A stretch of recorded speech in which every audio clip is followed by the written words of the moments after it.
In this insightful YouTube video, we delve into the crucial connection between projects, capabilities, and requirements using a practical example of CRM software.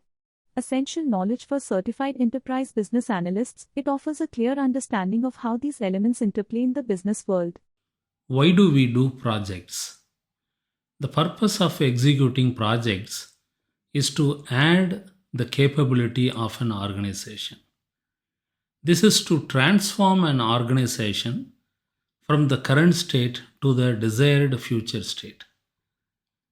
A project may add one or more capabilities to an organization.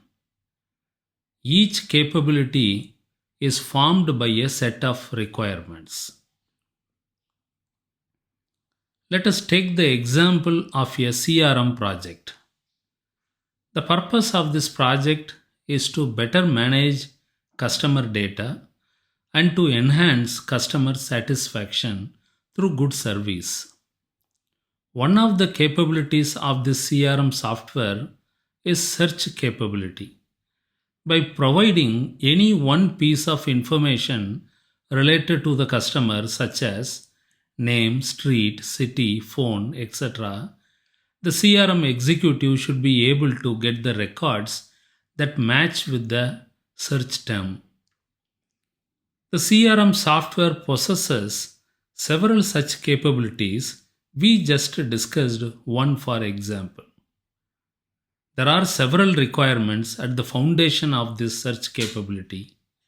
One such requirement is the system shall display a search option at the top right corner on all the screens of the CRM software. A second requirement could read as the system shall start the search only when at least 3 characters of any term are entered in the search field. In summary, a group of requirements make a capability, and a group of capabilities make a project.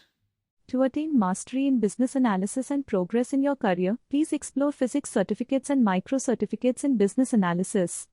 The website link is available in the description below.